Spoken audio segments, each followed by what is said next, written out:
Subscribe now and press the bell icon. Never miss an update from All-in-One for VI, this YouTube channel. If you like this video, share your friends and family. Write your feedback in comment box. Send button. Double tap to activate. I learn English, I learn English, so do you, so do you. We will hear and speak it, we will hear and speak it, read and write it too, read and write it too. इंग्रजी पाठ क्रमांक 33. I learn English so do you. I learn English so do you म्हणजेच मी इंग्रजीचं ज्ञान मिळवतो किंवा मी इंग्रजी शिकतो, तुम्हीही तेच करा. तेव्हा आज आपण मागे जे काही शिकलो त्यावरून पुढे जाणार आहोत. आज रविवार 5 जून 2022. आपल्या सर्वांचं स्वागत करत आहे Mahadev Gurav all in one for VI2 या समूहावर 33व्या पाठाकरता. Today Sunday 5th of June 2022. Mahadev Guru welcome you all on All-in-One for VI2 on for 33rd English lesson of I Learn English So Do You. आता मी उद्या शाळेला जाणार आहे असं म्हणायचं आहे. I shall go to school tomorrow. I shall go to school tomorrow. मी उद्या शाळेला जाणार आहे. ती शाळेत येणार नाही. She will not come in the school अथवा she will not come to the school. लक्षात घ्या, आधी जाणार आहे आणि येणार नाही हे दोन प्रकार आले. When will Vijay be in the school म्हणजे विजय शाळेत केव्हा असेल. विजय शाळेत केव्हा असेल. He will be in the school day after tomorrow. तो शाळेत परवा असेल. तो शाळेत परवा असेल. He will be there in the school on day after tomorrow. म्हणजे परवा. Day after tomorrow परवा. When Ambika will come to the school. Ambika शाळेत कधी येईल. She will not come tomorrow because she was there day before yesterday. ती उद्या येणार नाही कारण ती परवा होती. आता हा डे बिफोर यस्टरडे कालपूर्वीचा परवा आणि डे आफ्टर टुमॉरो उद्यानंतरचा परवा. हे लक्षात घ्या, हे तुमच्या लक्षात राहिलं पाहिजे. डे बिफोर यस्टरडे म्हणजे कालपूर्वीचा परवा. डे आफ्टर टुमॉरो उद्यापूर्वीचा परवा, उद्यानंतरचा परवा.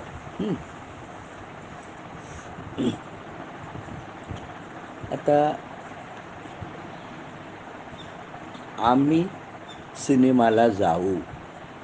We shall go to watch movie day after tomorrow. आम्ही परवा सिनेमा पाहायला जाऊ. We shall go to movie सिनेमाला जाऊ. We shall go to watch movie cinema पाहायला जाऊ. टू वॉच म्हणजे पाहणे, निरीक्षण करणे. हे तुम्हाला माहीतच आहे.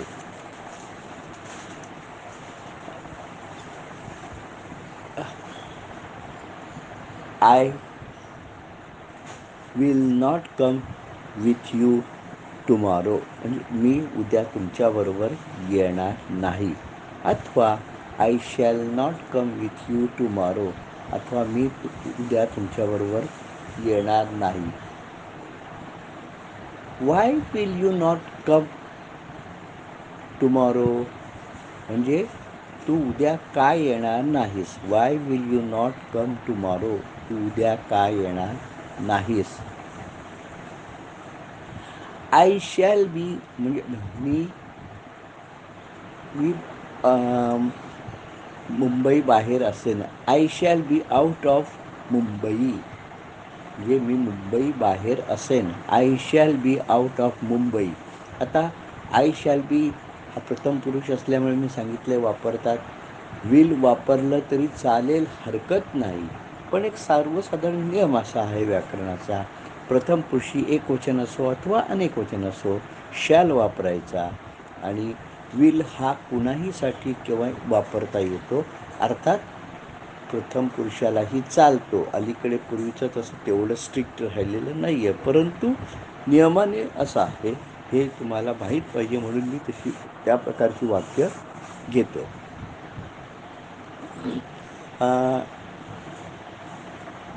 How much water will you need, म्हणजे तुला किती पाण्याची गरज असेल.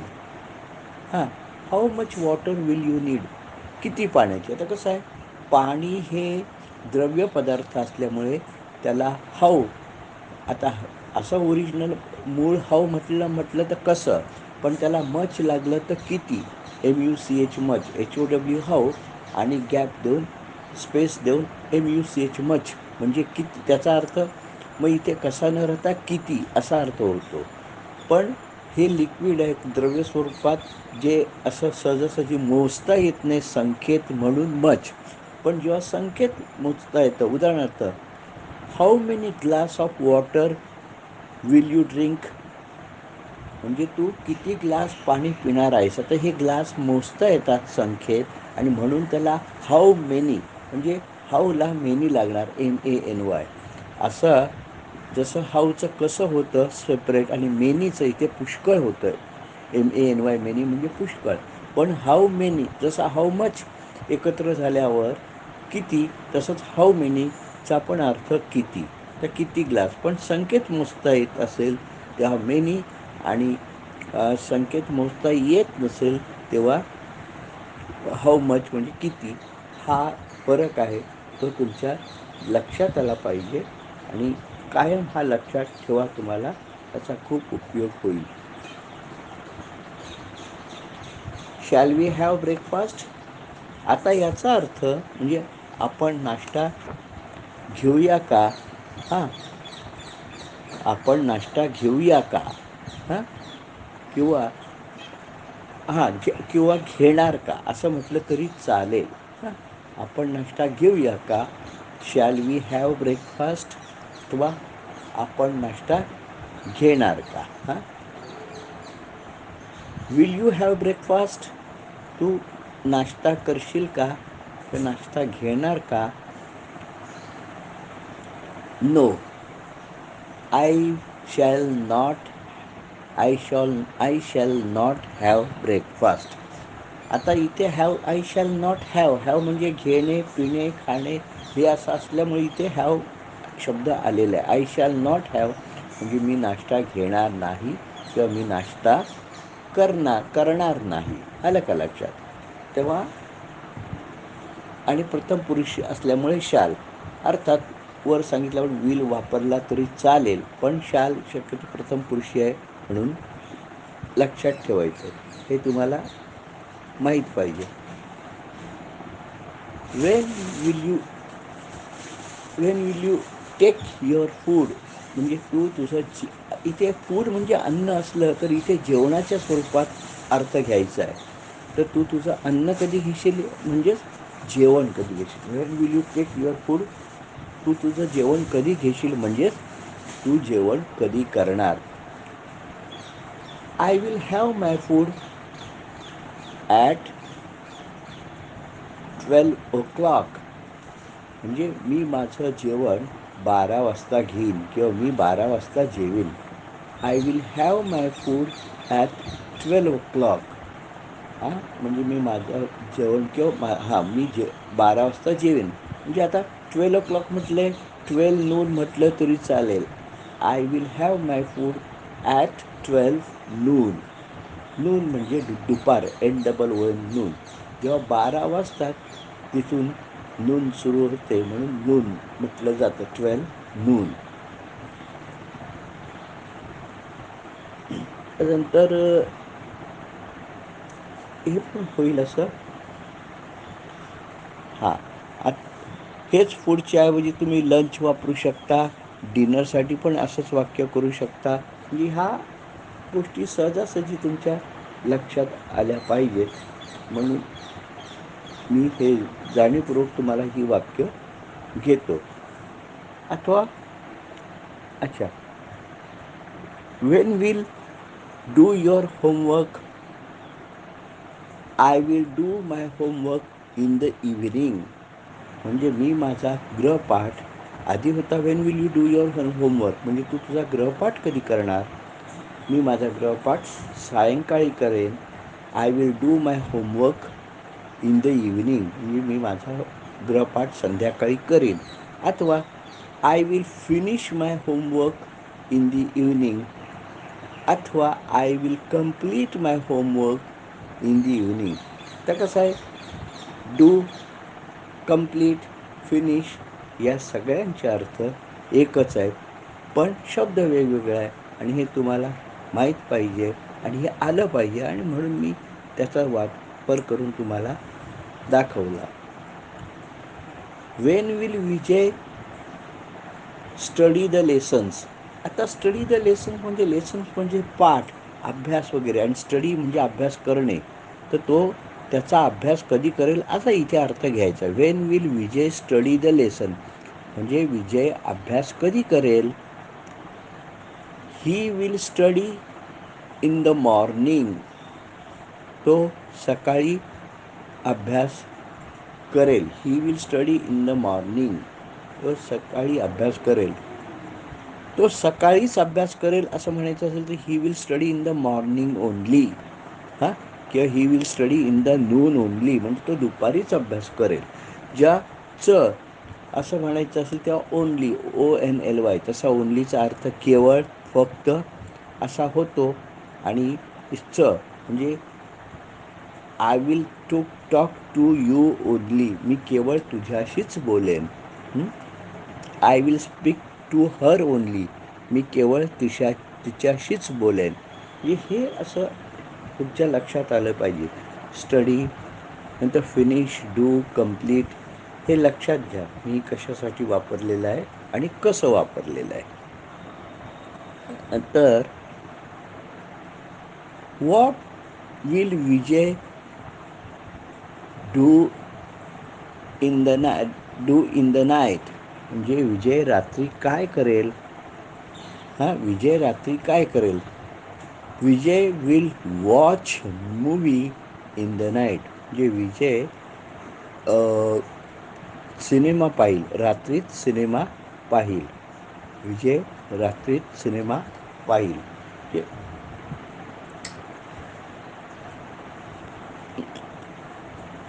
कसं आहे, होमवर्क झालं. वेन शॅल, आता असं समजा की शाळेला सुट्टी पडलेली. When shall when will the school be opened.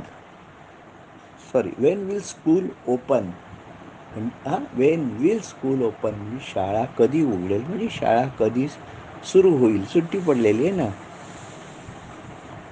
Our school will open on 12th of June. आमची शाळा 12 जून रोजी उघडेल. आमची शाळा 12 जून रोजी उघडेल. आता हेच वाक्य Wien your school will start. आता इथे स्टार्ट शब्द वापरून पण वाक्य समान होईल. तुमची शाळा कधी सुरू होईल? Our school will start on 12th of June. म्हणजे आमची शाळा 12 जून रोजी सुरू होईल. हां, म्हणजे फरक लक्षात घ्या. स्टार्ट म्हटलं काय आणि ती वरती मी काय घेतलं होतं, ओपन म्हटलं काय. अर्थ एकच, पण वाक्यात फरक असतो. तो तुमच्या लक्षात आला पाहिजे आणि त्या पद्धतीने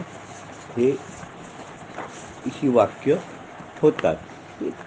आपल्याला माहिती पाहिजे असं हे का असं होतं. आता असं पण म्हणता येईल,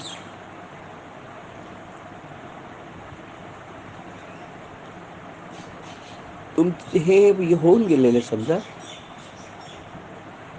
तुम्ही राणीबागेत जाऊन काय करणार. What will you do in the zoo. What will you do in the zoo. आता हे आपण मराठीत बोलताना तुम्ही राणीबागेत जाऊन काय करणार, पण इथे इंग्रजीत what will you do in the zoo म्हणजेच तुम्ही राणीबागेत काय करणार. अर्थातच काय करणार हे विचारलं जातं, म्हणजे जाऊन काय करणार. पण हे अध्युक्त आहे. मराठीत आपण जाऊन काय करणार, पण इथे इंग्रजीत एवढ्याच थोडक्यात हे होतं, what will you do in the zoo म्हणजे तुम्ही प्राणी संग्रहालयात जाऊन काय करणार.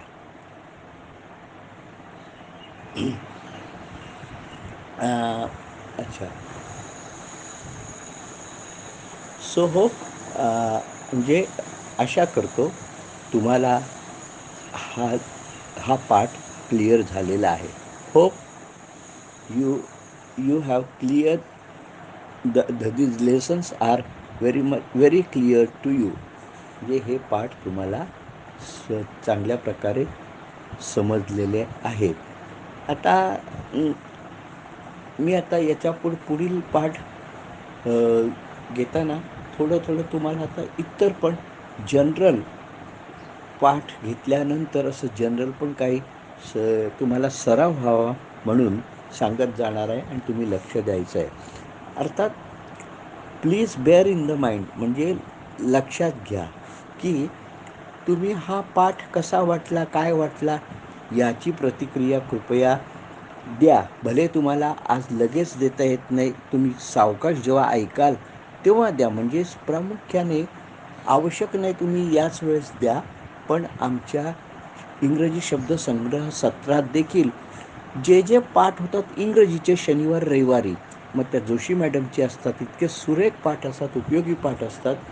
ते सुते आणि अनिता मॅडमचे पाठ असतात. तर शनिवार रविवारी होणारे जे पाठ आहेत, तुम्हाला त्यावेळेस वेळ न मिळाल्या तुम्ही ऐकले नसतील तर हरकत नाही, जेव्हा केव्हा ऐकाल त्यानंतर तुम्ही सोम ते शुक्र आपला इंग्रजी शब्दसंग्रह सत्र असतो 1 तास 6:30 ते 7:30 त्या वेळेत सांगत जा असं मला मी सांगतो यासाठी की तुम्ही जर तुमची प्रतिक्रिया आम्हाला कळवली, अभिप्राय दिला, तर पाठामध्ये अधिक आम्हाला काय करायला पाहिजे, काय नाही करायला पाहिजे हे आम्ही चांगल्या प्रकारे तुम्हाला सांगू शकू. तेव्हा मी आज तुमची रजा घेतो. पुढील रविवारी नव्या पाठासहित भेटू. Bye bye.